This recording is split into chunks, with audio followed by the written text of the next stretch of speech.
Hello students. Today we are going to study about yet another important organ system in our body, which is the respiratory system. We are going to confine our discussion in this class only to types of respiration and stages of respiration. Now, before we move on to the types of respiration and stages of aerobic respiration, we need to know what is respiration. So what is respiration? Now respiration is a catabolic process. It is a physiological process in which an organism takes in oxygen, uses that oxygen to break down organic foodstuff in the form of glucose to produce carbon dioxide, water vapor and energy in the form of ATP and heat. So let's analyze a bit, as far as the definition is concerned. Respiration is a catabolic process. It means it is a destructive process, which means complex substances are broken down to simpler ones. So it's a catabolic process in which an organism takes in oxygen. And what is the utility of that oxygen?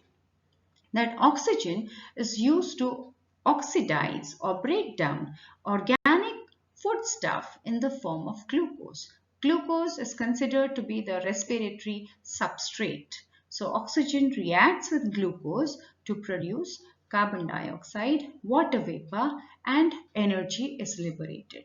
Energy is liberated in which forms? It is liberated in the form of ATP, which is a kind of chemical energy, and heat. So, to sum up, respiration is a catabolic process in which an organism takes in oxygen, uses that oxygen to break down glucose in order to produce carbon dioxide, water vapor, and energy in the form of ATP and heat. Now, the next thing that crops up in our mind is, what is ATP? ATP stands for adenosine triphosphate. This is referred to as the energy currency of the cell. The cell utilizes energy in the form of ATP to carry out all the life processes. Now, coming to our topic of discussion, types of respiration.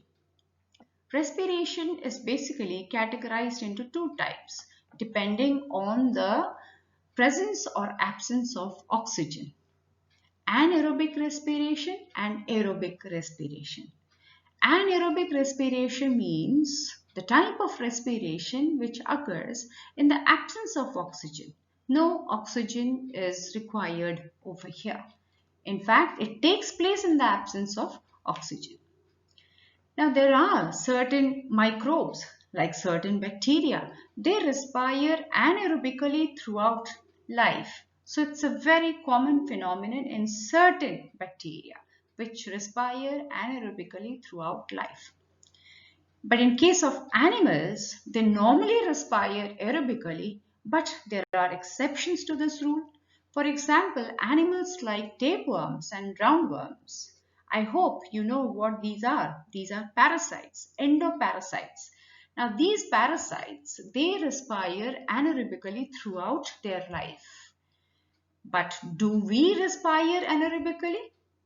So the answer is we respire mostly aerobically, but at times some cells making up our body, they might show anaerobic respiration. Let me give you an example. For example, if you are working out, strenuous physical activity you are undergoing, lot of strenuous exercises maybe if you are doing, at that time your muscle cells, they do not get enough oxygen. That is the time when your muscle cells might undergo anaerobic respiration. So instead of producing carbon dioxide and water vapor, they produce lactic acid, since they show anaerobic respiration. Now this lactic acid, it will accumulate in your muscle cells and it gives us the feeling of fatigue and pain. This condition is referred to as oxygen debt. So, if you are asked this question, which cells in our body might show anaerobic respiration? So, you are going to write muscle cells. Muscle cells, especially when you undergo strenuous physical exercises, instead of respiring aerobically, they show anaerobic respiration since they are not getting enough oxygen.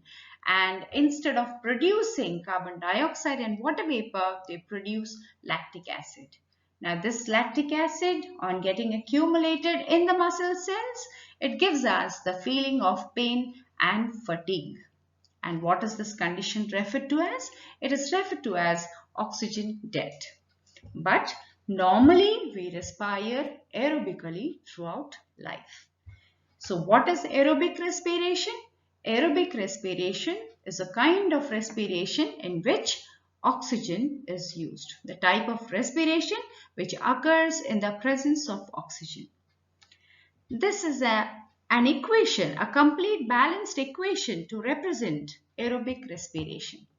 So you can see over here, one molecule of glucose reacts with 6 molecules of oxygen in the presence of enzymes to produce 6 molecules of carbon dioxide, 6 molecules of water, and 686 kilocalories per moles of energy. Or you can substitute this figure with 38 molecules of ATP.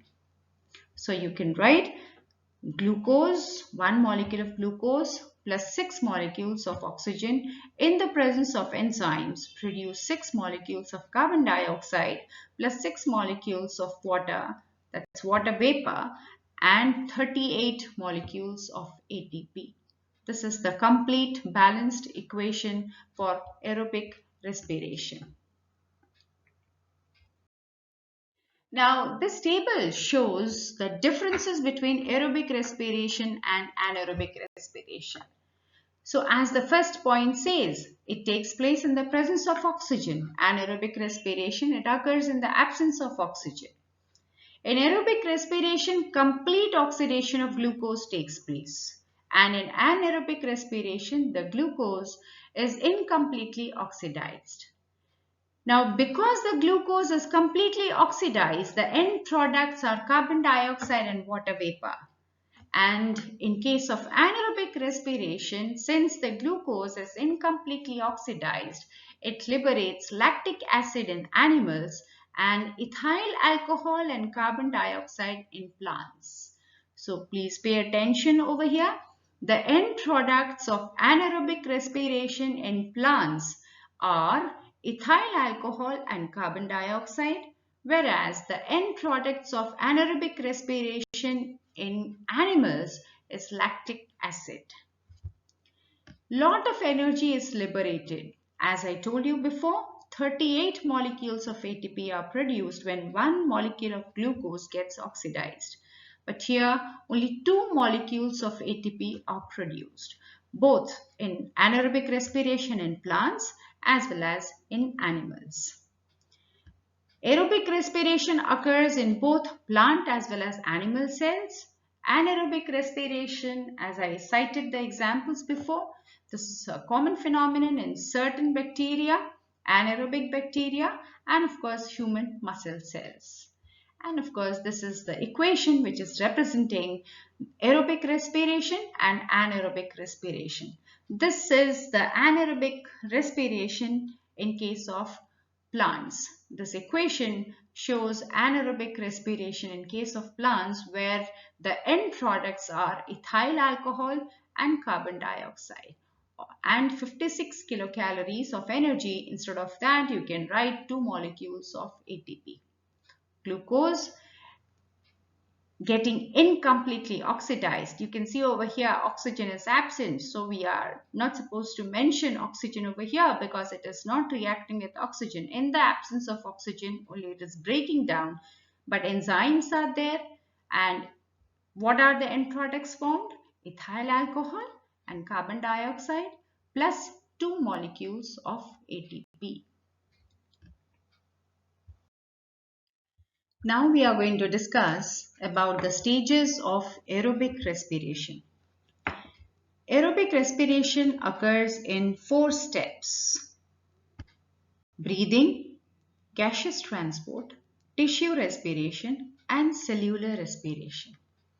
Now, what's breathing? Breathing is the physical aspect of respiration. Here, no enzymes are used or no energy is released. It is the process in which an organism takes in air rich in oxygen and gives out air rich in carbon dioxide. Please mark my words over here. I am saying that breathing is the process of taking in air rich in oxygen. You're not supposed to write an organism takes in oxygen and gives out carbon dioxide. That would be wrong. So you are saying breathing is the process of taking in air rich in oxygen and giving out air rich in carbon dioxide. And you should remember that it is a physical aspect of respiration, and here no enzymes are used and no energy is released. Next step of aerobic respiration is gaseous transport. Which gases we are pertaining to?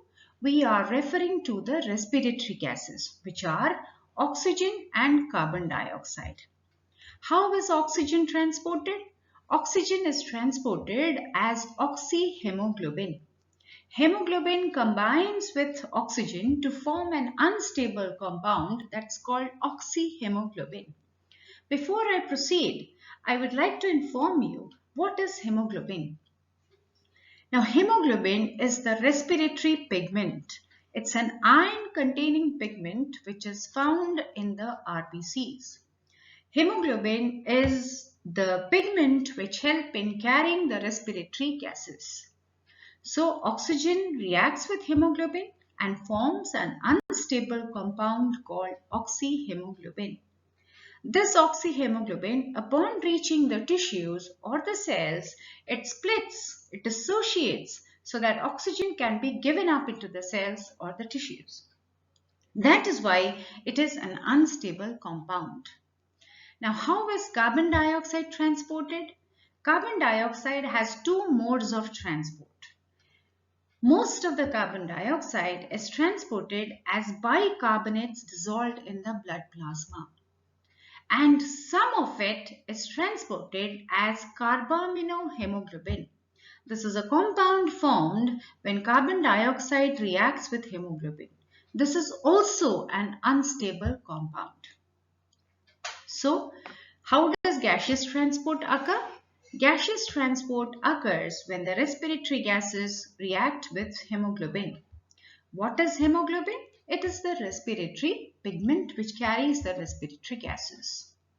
Oxygen is transported as oxyhemoglobin, and carbon dioxide has 2 modes of transport, the first being as bicarbonates dissolved in the blood plasma, and the second as carbaminohemoglobin, which is an unstable compound formed when carbon dioxide reacts with hemoglobin. Now the third step is tissue respiration. So now we know that the oxygen is carried as oxyhemoglobin and it has reached the tissues. What happens upon reaching the tissues?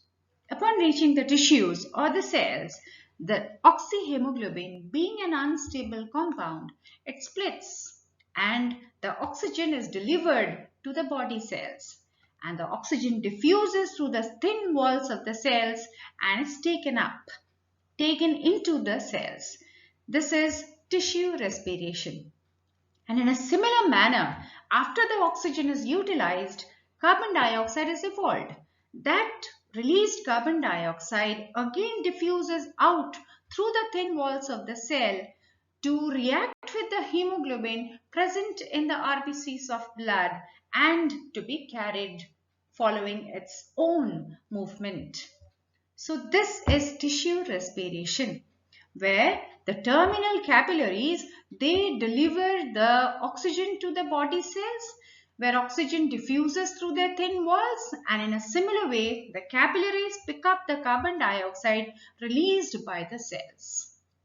Tissue respiration is followed by cellular respiration, the last stage of aerobic respiration, and the most important one, of course.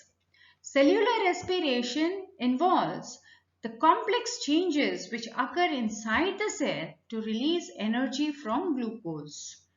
What happens? Oxygen enters into the cells.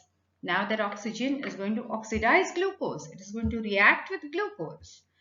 It reacts with glucose partly in the cytoplasm, partly in the mitochondria of the cell, and finally it produces carbon dioxide, water vapor, and energy in the form of ATP and heat.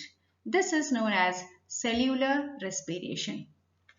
So, what are the stages of aerobic respiration? Aerobic respiration includes breathing, followed by gaseous transport, then tissue respiration, and finally it is cellular respiration. Now this slide shows how cellular respiration occurs in a cell. Now cellular respiration occurs in two main phases inside the cell. The first phase is referred to as glycolysis and the second phase is referred to as Krebs cycle. There are certain important differences between glycolysis and Krebs cycle. For instance, glycolysis occurs in the cytoplasm of the cell, whereas Krebs cycle occurs in the mitochondria of the cell. You can see that.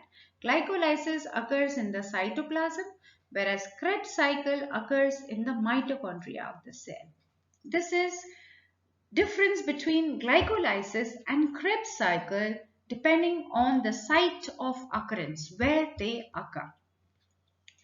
Now, during glycolysis, glucose is broken down to pyruvic acid. It is only up to the level of pyruvic acid the reactions occur during glycolysis. Glucose is converted into pyruvic acid in glycolysis, which occurs in the cytoplasm. But during Krebs cycle, that pyruvic acid changes to form carbon dioxide and water vapor and ATP. So, if we are going to discuss about the end products difference between glycolysis and Krebs cycle with respect to their end products, we are going to say that during glycolysis, the glucose is broken down to pyruvic acid. So, pyruvic acid is the end product of glycolysis. And during Krebs cycle, the pyruvic acid is converted to carbon dioxide, water vapor. In fact, here I would like to add, glycolysis is the anaerobic phase of aerobic respiration or anaerobic phase of cellular respiration. This stage of cellular respiration doesn't utilize oxygen, but Krebs cycle utilizes oxygen. This is the aerobic phase of cellular respiration. So, how many molecules of ATP are produced during glycolysis? Only 8 molecules of ATP are produced when glucose is converted to pyruvic acid. But when pyruvic acid is converted to carbon dioxide and water vapor, 30 molecules of ATP are produced. So now you know why at the end of oxidation of one molecule of glucose, 38 molecules of ATP are produced. If you remember the complete balanced equation of aerobic respiration, one molecule of glucose react with 6 molecules of oxygen in the presence of enzymes to produce 6 molecules of carbon dioxide, 6 molecules of water vapor and 38 molecules of ATP. So out of that 38 molecules, 8 ATP molecules are produced during glycolysis and the remaining 30 molecules of ATP are produced during Krebs cycle. So I think you are clear now with the stages of respiration and how does cellular respiration occur. Cellular respiration occurs in two phases, glycolysis and Krebs cycle. Glycolysis is the anaerobic phase, Krebs cycle is the aerobic phase. Glycolysis occurs in the cytoplasm, Krebs cycle occurs in the mitochondria. End product of glycolysis is pyruvic acid. End product of Krebs cycle, carbon dioxide and water vapor. Glycolysis releases 8 molecules of ATP. Krebs cycle releases 30 molecules of ATP. So I hope you are clear with the stages of respiration and the types of respiration and the phases in which cellular respiration occur within a cell. In the next class, we are going to study the detailed structure and the working of the respiratory system in human. Till then, goodbye. Thank you, children.